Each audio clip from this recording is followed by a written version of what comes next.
Welcome, everyone. I am absolutely ecstatic to see such an interest in this very important topic. It's near and dear to my heart. And it's also something that our denomination is in the middle of. We're very much in the middle of this conversation as we explore national conferences, changing policies, becoming more and more inclusive, and living out our mission and enduring principles. So I'm going to start out with just a little bit about me. I am the president of Harmony. I don't know if you can see my shirt, but I have some swag here. So Harmony, I'll get into a bit later about what we do, but that is kind of why I'm here and talking about this very topic about the case for inclusive language. I am the president of Harmony. I'm a lifelong member of Community of Christ. I was born and raised in rural Oklahoma, but I relocated with my husband Preston in 2016 to Calgary, Alberta. And I've been working for Community of Christ ever since. So I am a dog person, so I have to include this slide. Most importantly, for the entire workshop, if you don't take anything else away from it but this, I do have two miniature dachshunds named Walter and Amelia. Walter is on the left, Amelia is on the right, and they are basically our children. They are currently sleeping on the floor underneath my feet at the moment, so they're here for moral support for me. But we just love our dogs so much. Okay, I want to start off, and I know Michael mentioned that we don't have we have a lot of people here, right? So it's going to be kind of difficult. But Michael, do people have the ability to unmute themselves? They do. Okay, so this is not a great time for a lot of back and forth conversations, but if you know the answer to something, feel free to unmute and just pop in there and say the answer. And it's a great way for us to learn from others who are here on the call about this topic before we get started. So first question is, does anyone know what the LGBTQIA 2S plus acronym stands for?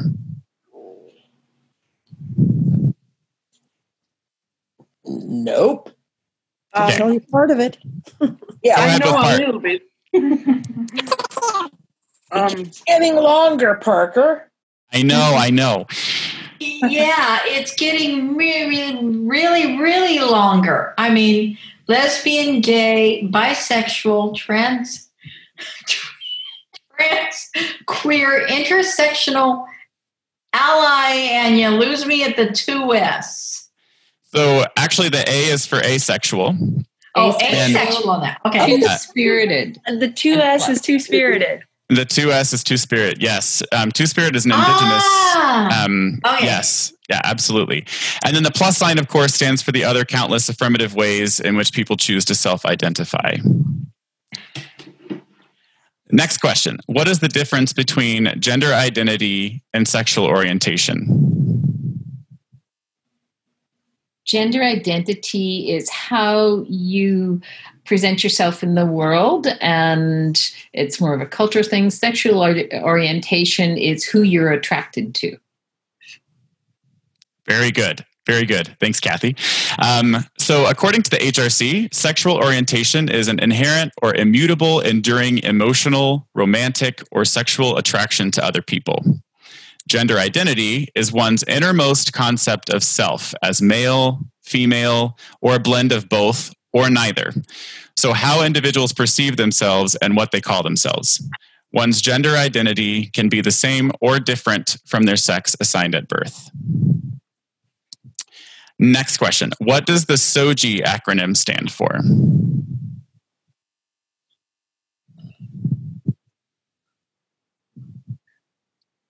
So we talked about sexual orientation, gender identity.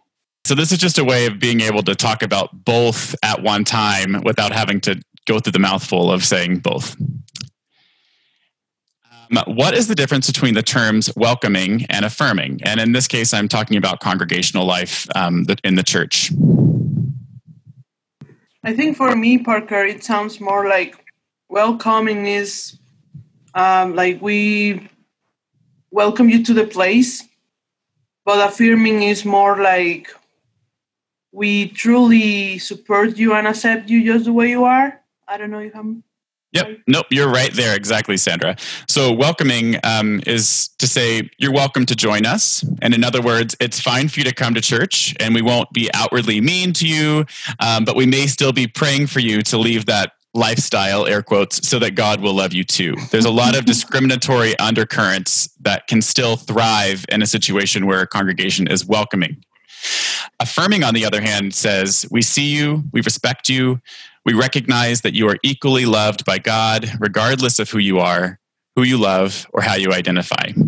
And we invite you and your family to fully participate. So in this case, as again, talking about congregational life, that includes clergy, leadership opportunities, being able to participate in the sacraments, etc. Okay, this is the last question. So, and this is a trick question. In what year did Community of Christ adopt affirming policies? They haven't, and it's congregational. By congregational? Close. It's by country. But the affirming policies, the national conference model that the World Church rolled out, and Michael can speak to the Western European where they are at with this, but I do know of the countries that have had their policy changes finalized, and that is Australia, British Isles, Canada, Germany, the Netherlands, Norway, and the US. And those have happened between 2013 and 2019, and I know there was another discussion about this in Western Europe as well. So we do have affirming policies, and Patricia just touched on this. We do have affirming policies as a church in these particular countries that have had national conferences. However, that does not necessarily mean that we have affirming congregations or mission centers.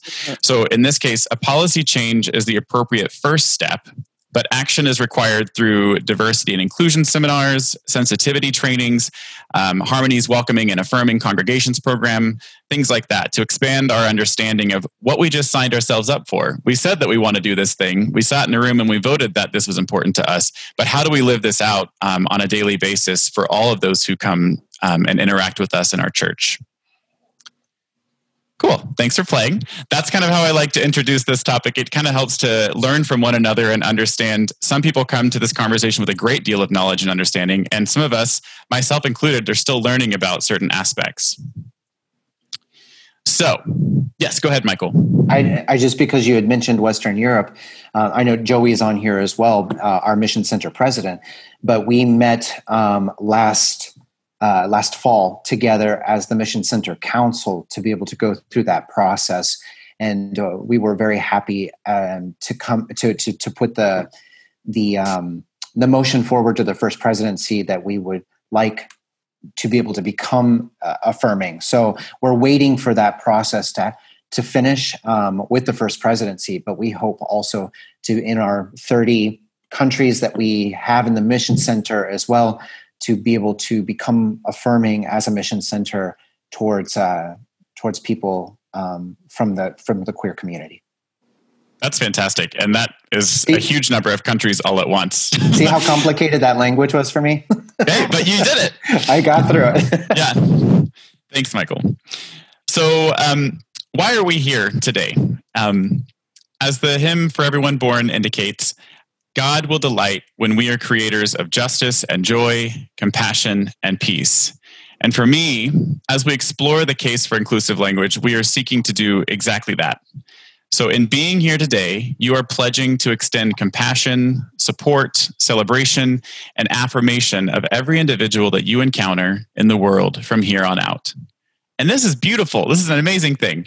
Taking the time to learn more about inclusive language doesn't just pave the way for benefits in the distant future with only a few individuals here and there. Trust me when I say that you will notice an immediate benefit and blessing to your own life as you pave the way for others who will ultimately begin modeling your behavior and language. So with that, thank you for being here today. I'm going to start a little bit about Harmony, so it kind of makes sense why I'm here and what we're talking and why we're talking about what we're talking about, and then we'll go right into the topic. So, what is Harmony? Harmony is a registered charity in the state of Missouri. We're actually a global charity, but we're headquartered in Missouri. We are a completely separate organization from Community of Christ, and that sometimes gets forgotten in conversations with the LGBT community. It's actually been a really important piece for us because in the 80s, when the church wasn't very accepting, this gave us so much more bandwidth. It gave us the ability to do our own thing, have our own retreats, have our own meetings, and make our own resources and develop our own curriculum while still trying to coach the church through this process. And it's been really beneficial to us. It allows us to have a one-on-one partnership with the church in order to ensure that we all get to the end goal that we want, which is full participation together.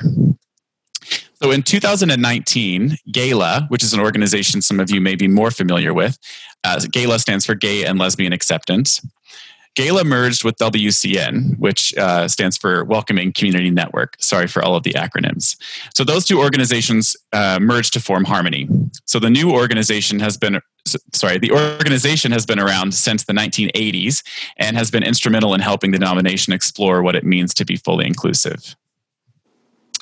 Our mission is to provide advocacy, education, and resources for queer voices in Community of Christ with a shared vision of full participation.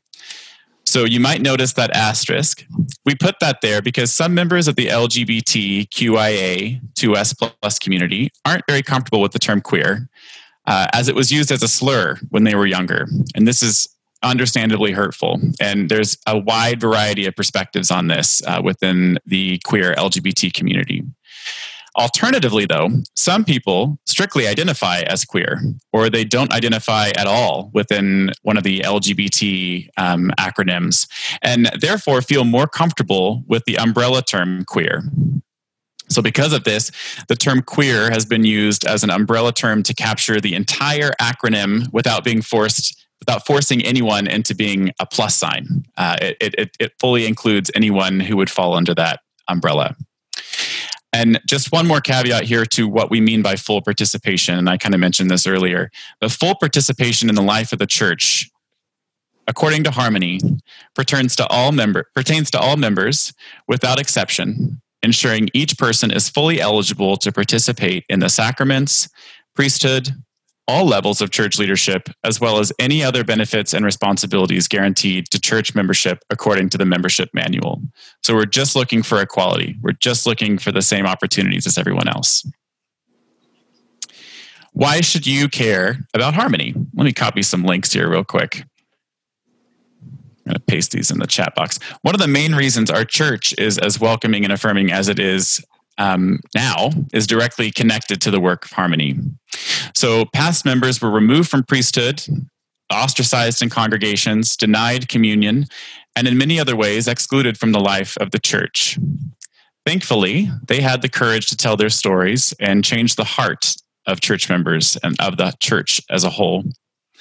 I fully recognize that I stand on the shoulders of the giants who came before me to pave the way for my ability to be as a minister of Community of Christ, a full participating member of Community of Christ, as an employee of Community of Christ, and I am forever indebted to folks for doing that. Let me drop this in the chat box really quick.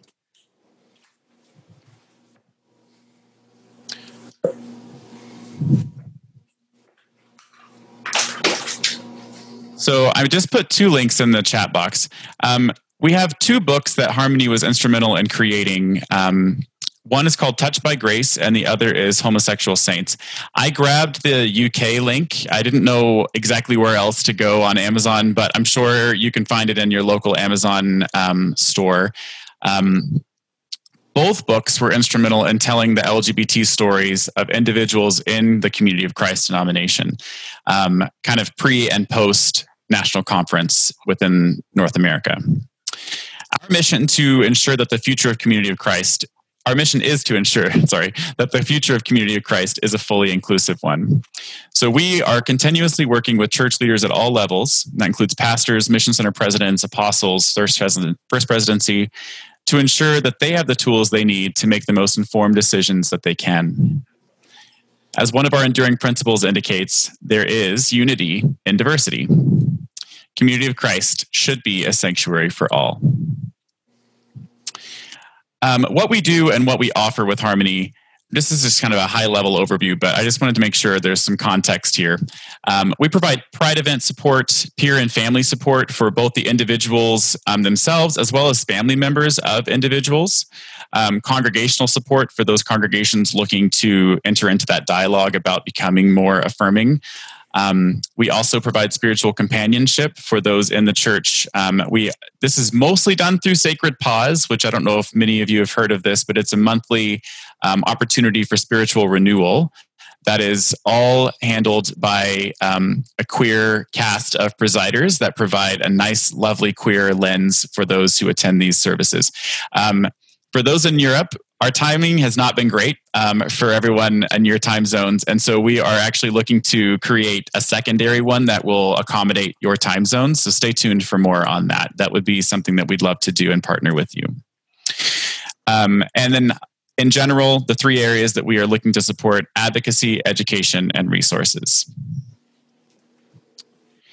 And this is the last thing about Harmony, really, but the programs that we have, because of the two organizations that merged, we have membership support, which is primarily what Gaelic provided, and then we also have congregation support, which is primarily what WCN provided. So we maintain those two arms as under Harmony now, and I'll just let you kind of review these little bullet points here.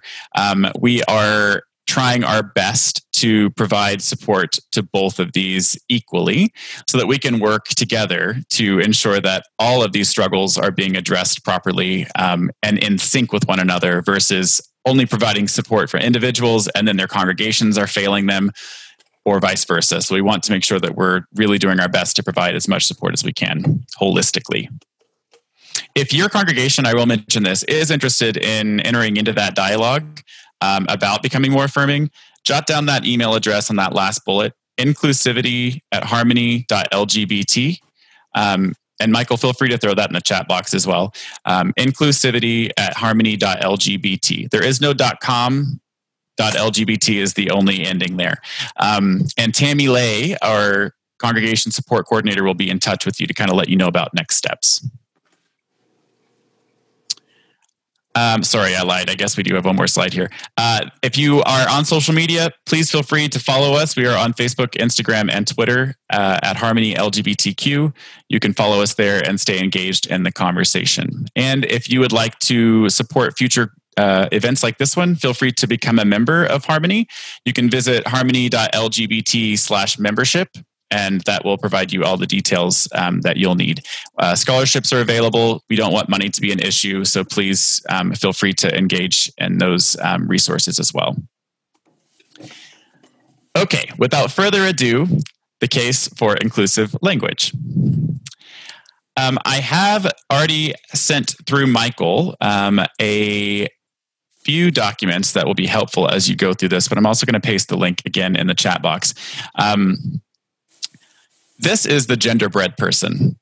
And this is one of the best tools out there for visualizing how we're going to have this conversation and why it is not as simple as many people have kind of figured it out to be, assumed it to be rather. So the version that I just sent in that link is actually an updated version of this. Yours is actually more inclusive than the one that I have on the screen, but this actually fit better on my slide. So feel free to view this now while we're talking and just kind of follow through. And also, it's actually a worksheet, so feel free to print it off and you can go through it on your own. There's kind of a few things you can fill in for yourself. So in order to first understand the concept of inclusive language, we have to go back to the basic terms themselves and the basis for those terms. So since we only have a short time together today, I'll ask that you take some time after the workshop to move through the worksheet on your own. Fill it out and really think through what your responses would be. And I also want to stress this part. I think it could be really fun. This can be a private exercise, or if you feel comfortable, you could actually do this with a group. I think it would be really interesting to get someone else's perspective on how they think that you present, and then versus what you think, and then have that conversation and say, well, why would you think that? Or have I been kind of code switching around you? Am I not being very authentic? It's just a great way to have that conversation. So it would at least lead to a good and healthy dialogue. So the main reason that I shared this document as kind of the precursor for where we're going is that it helps to segment the types of language that we're going to discuss. So there's identity, as you see on your worksheet, attraction, sex, and expression. And on the worksheet, there's kind of sliders. I don't really know how else to describe them, but you can kind of self-identify and say how you feel on each of those sliders that you fall into that, whether it's more feminine or more masculine, maleness versus femaleness, as far as your romantic attractions, your sexual attractions, those types of things. And you can just fill it out yourself. And the reality is it might not be the same tomorrow than it is today, because as we know, and as we continue to learn, a lot of these things are more fluid. So some of your responses could shift depending on the day.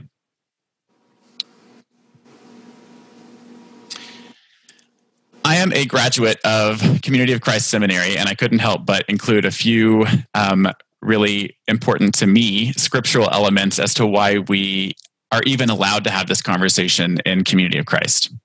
So we aren't just looking at the science behind this, right? We are also looking at the water in which we swim. And in that case, right now, it's Christianity as we're having this conversation. So in his book, The Nonviolent God, J. Denny Weaver writes about the character of God in the Jesus whose life we have modeled our mission and enduring principles from.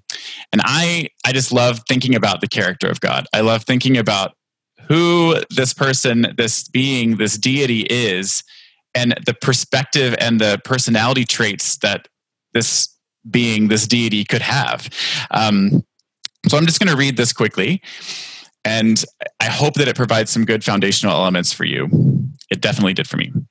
So if resurrection indicates the presence of God in the life of Jesus, then the life of Jesus becomes important for our theology and our lives as Christians. It is there in Jesus' acts and his teaching that one sees the character of the reign of God and what it looks like in human form. In examining the acts and teaching of Jesus, one sees that the reign of God embraces and has concern for the powerless, those without advocates in a given society. And these include widows who have no one to speak for themselves in a male-oriented, hierarchical society, Samaritans who experience discrimination because of their ethnicity, poor people who own no property in a society where power depends on ownership, and people oppressed by military occupation. Stated another way, that God is present in the life of Jesus means that the fulfillment of the reign of God involves people, their relationships to each other, and the form of their structures on earth and in human history. N.T. Wright wrote that death is the ultimate weapon of the tyrant. Resurrection overcomes death, and thereby is the ultimate affirmation that creation matters, that embodied human beings matter. And that is why resurrection has always had an inescapable political meaning.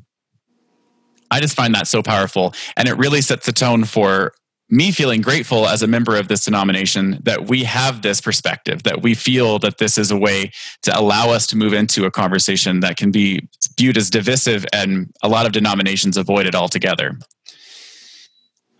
As L. Juliana M. Classens discusses in her book, Mourner, Mother, Midwife, this is another seminary book for me, there is a wealth of diversity in God's delivering presence throughout the Old Testament. Some include God as liberator, God as mourner, God as a mother, God as midwife. And as such, it is our mandate as Christians to wholeheartedly accept and celebrate complexities in human diversity, as all are expressions of a God that is bigger than any human language or understanding. So a scriptural reference that I often go back to for gender equality in this case is Doctrine and Covenants 156:9b. I say to you now, as I have said in the past, that all are called according to the gifts which have been given them. This applies to priesthood as well as to any other aspects of the work. Therefore, do not wonder that some women of the church are being called to priesthood responsibilities. This is in harmony with my will, and where these calls are made known to my servants, they will be processed according to administrative procedures and provisions of the law. And for queer inclusion, Doctrine and Covenants 165:3d. Be not consumed with concern about variety in human types and characteristics as you see them. Be passionately concerned about forming inclusive communities of love, oneness, and equality that reveal divine nature. And that divine nature goes back to the character that we just talked about. I love all that. Thinking about that for, I'm telling you right now, if you don't know me very much or very well, I'm quite the nerd when it comes to this type of thing. So I apologize if this is over and beyond what you kind of anticipated for this discussion. But I think it helps provide a lot of the fuel for this conversation, and it allows us to feel comfortable in our own skin as we have this conversation. Okay, so I'm going to move to a quick video that can walk us through some basic changes that we can implement that will make a big difference. And it also covers the onus of how it is on us to learn this. It is on us as disciples to figure this out so that we can be more welcoming and affirming. It is not on the minority to continue to push and push and push. It is on us to figure this out. This is a video that was actually out of Edmonton, Alberta, which is near me, but I think it's very helpful. We asked some people in our community a simple question. What will you teach the world? Here's Tristan from the Pride Center of Edmonton.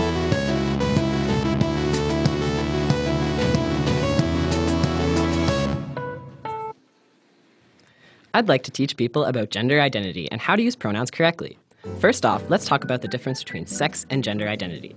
Sex is something that is assigned at birth. When the medical professional says, "It's a boy," or "It's a girl," they are basing this off of your physical anatomy, or your sex. Gender identity is a person's experience of their own gender. Most people's gender identity aligns with the sex they were assigned at birth. The term for this is cisgender, from the Latin cis, meaning on this side of. Someone who is transgender, or gender non-binary, however, has a gender identity that does not align with the sex they were assigned at birth. Transgender and non-binary people can experience their gender in a variety of ways.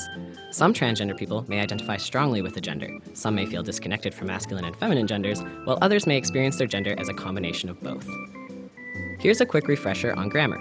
Pronouns are words we use to refer to someone in place of a name. Some are tied to a specific gender, like he, him, his, and she, her, hers.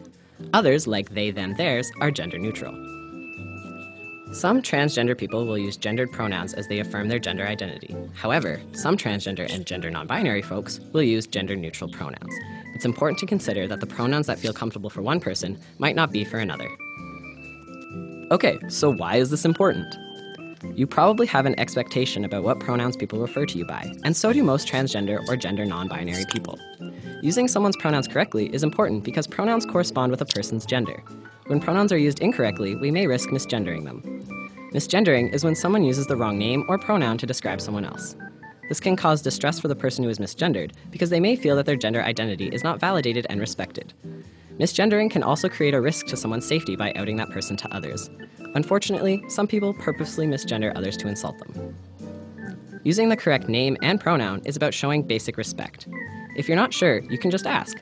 A great way to ask someone's pronoun when you first meet them is to say your name, state your pronouns, then ask the person you are meeting with what their name and pronouns are. Hi, my name is Tristan. I use he, him, his pronouns. What is your name and pronouns? Hi, my name is Jordan, and I use they, them, theirs pronouns. Thank you for asking. Once you know someone's pronouns, you will know how to refer to them when speaking to others. Hey everyone, this is Jordan. They're a new friend of mine. We all make mistakes though. If you slip up, apologize, and try to avoid being defensive. Hey everyone, this is Jordan. He's a new friend of mine. They're a new friend of mine. Sorry, Jordan. No worries, thanks. Getting someone's gender right is on you, not the transgender or non-binary person. Try not to make assumptions about someone's gender identity. You don't know someone's pronouns until they tell you. Pronouns are something important that most people don't think about. However, pronouns are extra important to many transgender and non-binary folks as it affirms their gender identity. Using someone's correct pronouns is important and validating. It's easy to get it right if you avoid making assumptions. In the end, this all comes down to treating each other with a little care and respect.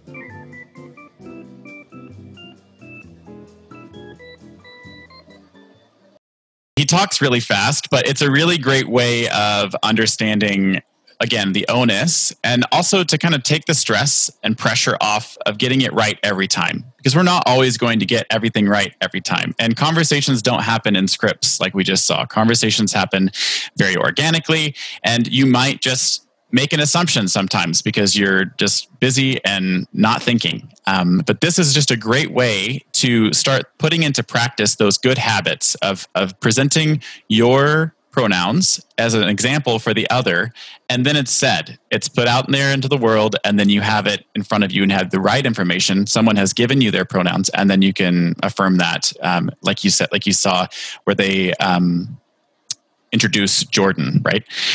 So I think that's really a helpful video just to kind of have some samples and examples of what could happen. Today, we are here to take a pledge as part of this, that we are going to do our best to include everyone in our language. So with intentionality and empathy, we ask that you sign our pledge to use language that includes all people, regardless of gender identity. Signing indicates that you will use gender-inclusive language in your daily life, and including church. I wanted to be specific about that. This doesn't mean you're always going to get it right. I want to reiterate that. But trying and committing to something is the first step in figuring out how we can do this together. You are encouraged to take the pledge stating that you will be more gender inclusive with your language and work to create spaces, policies, and laws that ensure all genders feel welcome, safe, and included. So that's in your church, in your communities, in your countries. So I'm going to paste a link in the chat box here, and this is the pledge form. You don't have to fill this out at this very moment. And again, I will send this through Michael after the fact. But this is just exactly what it sounds like. It's a pledge. Give your name, your email address, and we will just keep, this is we as Harmony, we'll keep this pledge form for our purposes to know who is pledging to this, this next level of gender inclusiveness.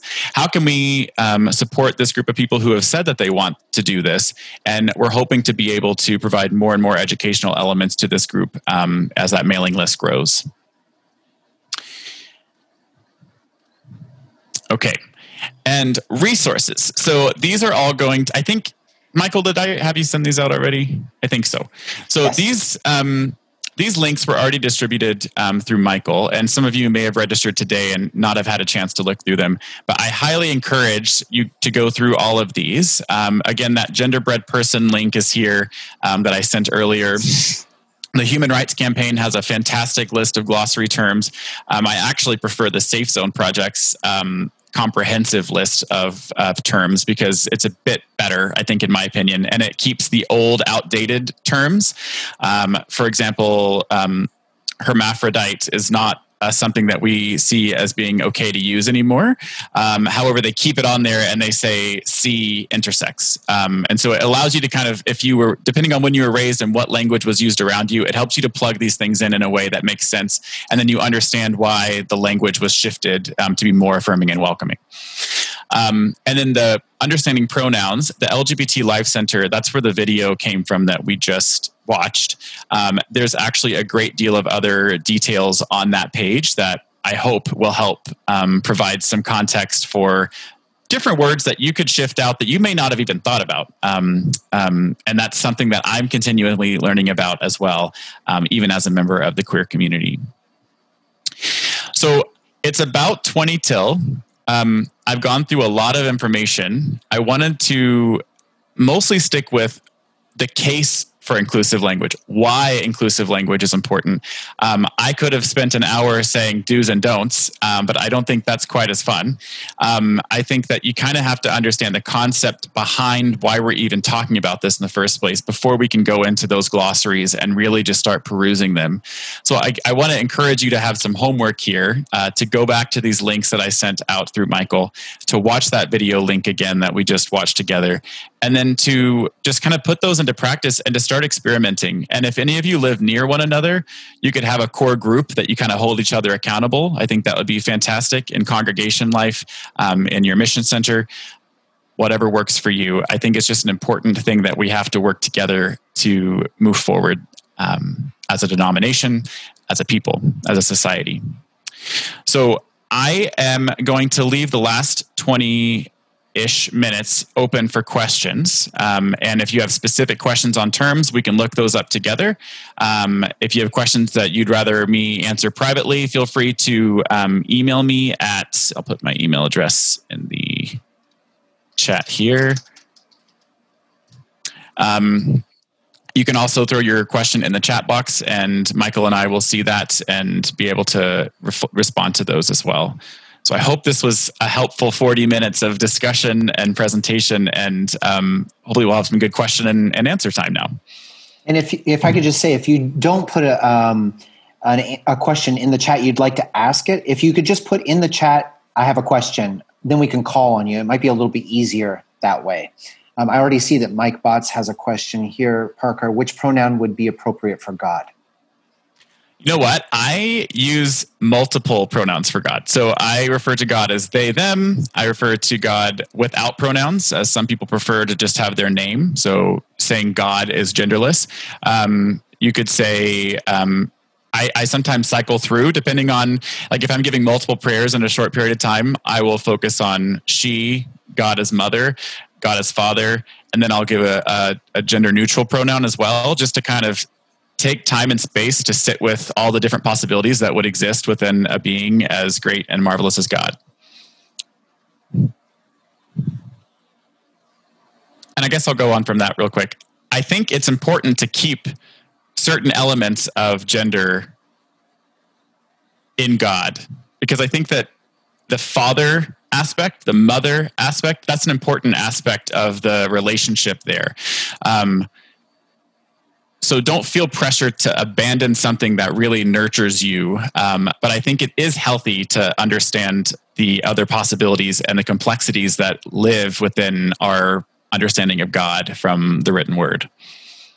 Parker, while we're waiting for another question, I have a question. Yeah. So, I'm a part of the LGBTQ community, and I'm just now seeing people start to throw their pronouns up just like you have on Zoom. But I've never heard anybody really introduce themselves in that way. I had a student last semester who I was unsure of how they would want to be addressed. And it was the first time that I ever asked. And I think maybe it was the first time that they were ever asked. And were kind of blown away. I also work for a Catholic university. So sometimes depending, it's not really normal to that institution's also coming along as well. So I stumbled my way through it, but the person seemed very grateful for the question. How do we normalize that question? We saw in the film, I've never been part of an introduction where somebody does that. How do we normalize that and make that something that's not so awkward? I think it starts with us. I feel awkward saying it sometimes because I got some pushback from someone in my congregation who was like, I already know you're a he, him, like pronouns, but why would you tell me that? And I was like, well, it's more about setting the expectation and creating the habit, right? First of all. And then also it desensitizes my congregation, the people that I interact with on a daily basis, when someone does do that and when they aren't quite sure about how to pronounce someone.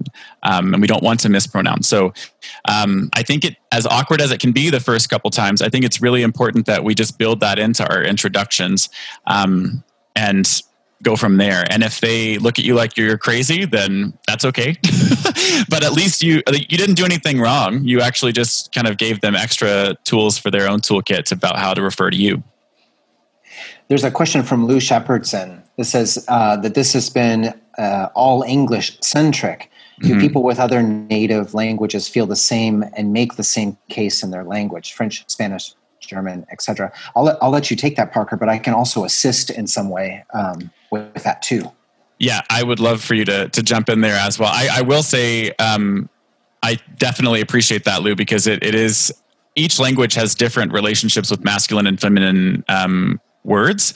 And so I'm not quite sure, as somebody who only speaks English predominantly, I am not quite sure how that actually would translate out into other languages. So I'll let Michael jump in. Well, I'm a Spanish speaker and an Italian speaker. I see a lot more. I don't spend a lot of time in the Spanish speaking world anymore, but we do see it in written language quite a bit, that where the gendered markings would happen, that we would remove A's or O's, which are masculine and feminine, and put them in with X's. Also, they're masculine-based languages. So, if they're traditionally, if one male is present, you would never use the full female terminology. That's been broken for quite some time, to be able to use a vosotras instead of a vosotros if you're a Spanish-speaking person or whatnot, to kind of break that down. In spoken language, it can be a little bit more complicated as a flow. In Italian, we see people starting to work with that too, especially with change to like the schwa instead of the normal vowels that would end at the end. There's some practice there. But once again, I've never heard in the spoken language of Italian of anybody changing, maybe making things more feminine than masculine in protest. But I wonder, like in some of our own dialects of the language where things can be truncated, that I wonder if we will come to a point where language might be truncated to take some of the vowels off of the end that indicate gender as well. But that's just myself thinking about what the future might hold for us in Italian as in a speaking way. I think these things are much easier to express in a written format in Romance languages. If anybody else has experience with that, please chime in. That's just my opinion. Yeah. Do you want to read Eliza's comment, or would you? Yes, absolutely. Okay, cool. Hi, Eliza. Well, and I'll come back to Kathy right afterwards. In French, Eliza says, it's complicated because there is especially by the queer community a push to utilize neologisms, especially to help with this, while the linguistic and mainstream establishment in the Francophone world tend to push back on that and want to keep things the way they are, with it being very strictly binary. I'd say we have a little bit of that in Italian as well. One of the great things one of the blessings and problems we have with the Italian language is we don't have an academy that tells us what to do with our language. In the Spanish language, in the French world, there's an academy that is talking and deciding what happens with language. Unfortunately, in Italian, we don't have that. So we also see a bastardization of our language too, of foreign words coming in because we have no one regulating it. So I think maybe in Italian, we might have a little bit more leeway to be able to decide how to move forward with it. With the academy, I think you might have to convince people within the academy to push it forward. I don't know how you feel about that, Eliza, but that's also just my own opinion there. And you can unmute and say something. This isn't a silencing. Anybody can jump in. And then Kathy also says, I try to practice by asking once a day, my barista, the cashier, the other people I come across. I Starbucks barista very appreciated when I asked her. However, I do find that I've just moved from a larger city to a smaller town, and I get a lot more strange looks in the small town when I actually say, hi, my name's Kathy. I use she, her, your name and the pronouns, and that can be awkward in a different community. Mm-hmm. You ever ended up with she, her on your Starbucks cup? I haven't actually. They do tend to remember that I'm also Kathy. Isabel says, so how does this all impact my daily conversation, except by identifying my pronouns or asking someone else's choice of pronouns? So that's a good question. As far as how it impacts your daily conversation, it's really a slight shift, to be honest, but it makes a big difference to those you're talking with, if they are trans, if they are gender non-binary, because it makes them feel safe. Because by you providing your pronoun, it's almost like a safe word. It's showing that you are educated on this topic enough to know that assumptions are not enough. And so I think that is the best way that we can start putting that forward. just by trying. So I don't know that it would really have a big impact on your daily conversation, because once someone gives you their pronouns, you just continue to have your conversation, right? But it is a big first step of trying to be more affirming. Can I say something, Mike? Yeah. At the Crystal Springs congregation in Bothell, Washington, we have had a lot of education on this topic, and we have a lot of people who are teaching us and setting an example. As an older member of the congregation, I find it very difficult because language is so automatic for me. But I also think that we need to know our audience. And this is what I always taught as an English teacher. And if you're in a community that has not considered this topic at all, you may open up the conversation at a place that is comfortable for them and then go from there. Oh, have you heard about this? This is something I'm working on. It is, I appreciate the comments about a difference between written English or written communication and spoken, and how hard it is for us to change our brain to include this new language, and also then to know where we are, who we're talking to, and what's the best way to deal with the topic. Might add another quick example about this. Sure. So this isn't specific about gender identity, but it kind of comes to this idea of being full and not assumptions about folks and their sort of situation. So something that happens to me frequently when I say that I have a partner, they're like, "Oh, what's her name? Was she, or what does she do?" Rand, your microphone's not working very well. We're just hearing it little by little. Sorry, is that better? Yeah. Can you hear me? Yes. Perfect. So just going back to it, it's about sort of the assumptions we make when we're speaking to individuals.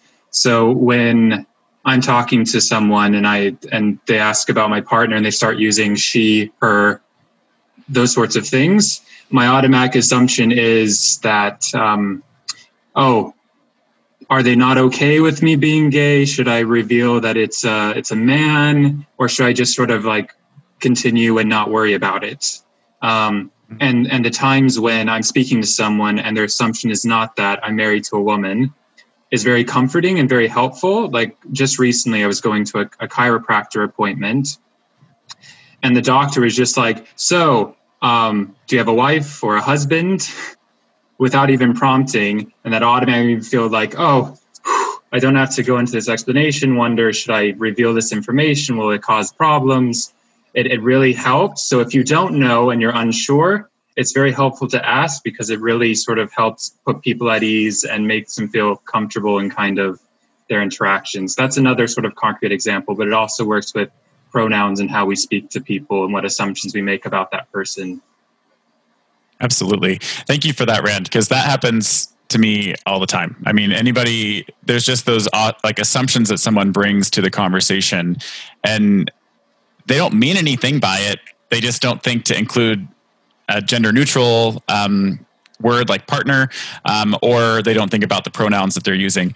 And I just actually read an article yesterday about, people in the queer community, when we fail to disclose pronouns, for example, in this case, or when we fail to use gender neutral pronouns or be more inclusive, it essentially forces that person to have a dilemma internally that says, do I come out to this person?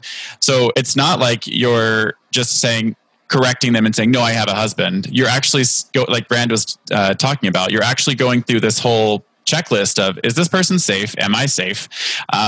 Is this going to impact my relationship with them? Is my job going to be okay? Am I going to lose my priesthood? Like those types of questions are all going to come through your mind, and it's not comfortable. But most people in the queer community come out multiple times a week, multiple times a day, sometimes, depending on how often they interact with people. And again, it's not because people are trying to act maliciously. They just don't think to incorporate those language changes. And once those language changes come in, back to Isabel's point, they make a huge difference in how that person feels in that conversation that ensues following the greeting, following the question that prompted the discussion. So thank you, Rand. I really appreciate that. We've got a couple more people up on the screen here. Marilyn says, is it wrong to just use neutral language by default? Is this insulting or disrespectful? I don't think it's disrespectful. I think I do that sometimes if I'm not sure, and if it just hasn't worked its way out through conversation yet. We all use gender neutral pronouns when we don't know the person yet, right? So you find someone's keys. Your first thought isn't, I hope that he or she is okay. Your thought is, I hope they find their keys. That's just where your mind goes. Your brain neutralizes the gender of the pronoun.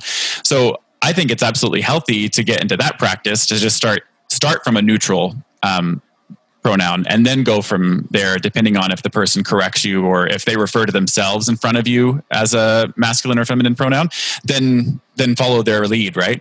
But I don't think it's disrespectful. And if someone else feels differently about that, feel free to jump in.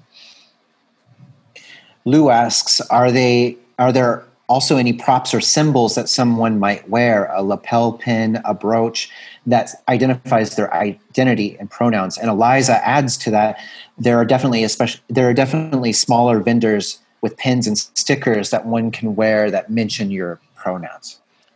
Yeah, those "Hello, my name is" stickers that you'd get at a conference or something like that. I've seen a lot of those now include, well, I shouldn't say a lot. I've seen some include a space for pronouns, because I don't know about anyone else, but it is kind of an anxiety inducing, because you just want to be respectful and you just want to know from them, because we don't know the person's gender identity until they tell us, because assumptions aren't enough. And so I think it's actually the kind thing to do, to just put it out and jot it down, and then it's all out there in front of everybody to take a cue from.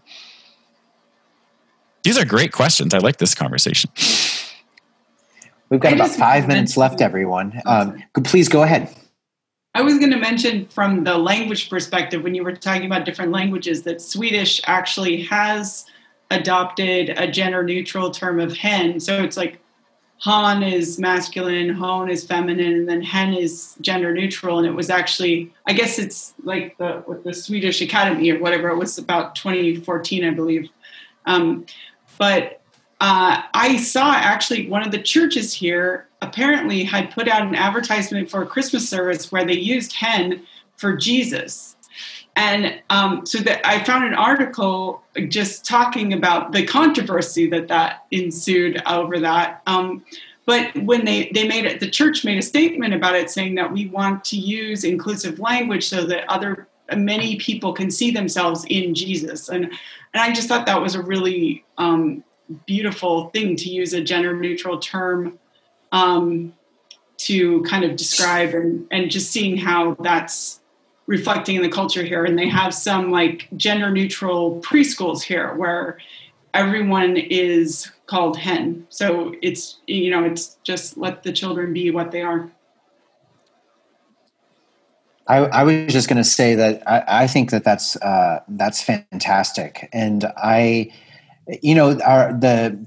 Trinitarian stance in Community of Christ helps us, I think, so much with our language and our understanding of identity.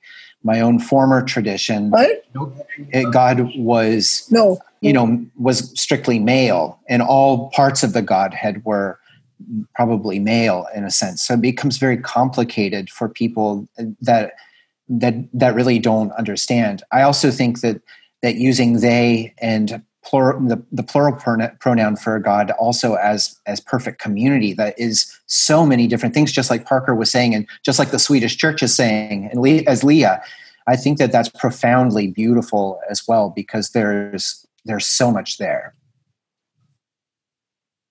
And it really is all about us as humans being locked into the limitations of our language, trying to engage with this being that is above all of that. And so anything that we can do to feel more in touch, in tune, relatable to God, to Jesus, I think that's so healthy. I think that's going to only improve our relationship with our church, our spiritual health. And I just think there's no wrong in doing it. I think it's just a helpful, healthy thing to do.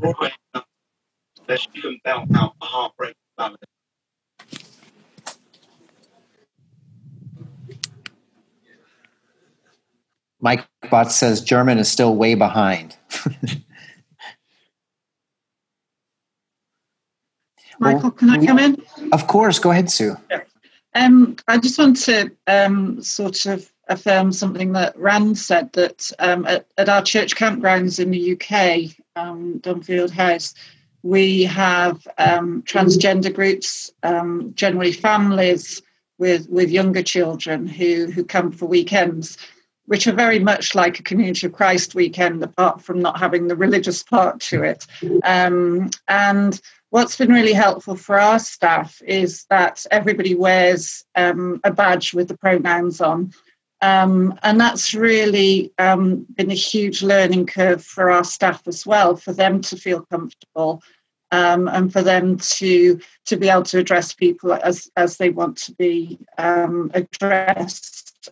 And so what I just wanted to say was that was really help. It was a two-way thing. That it helped both our staff team, but also the young people as well.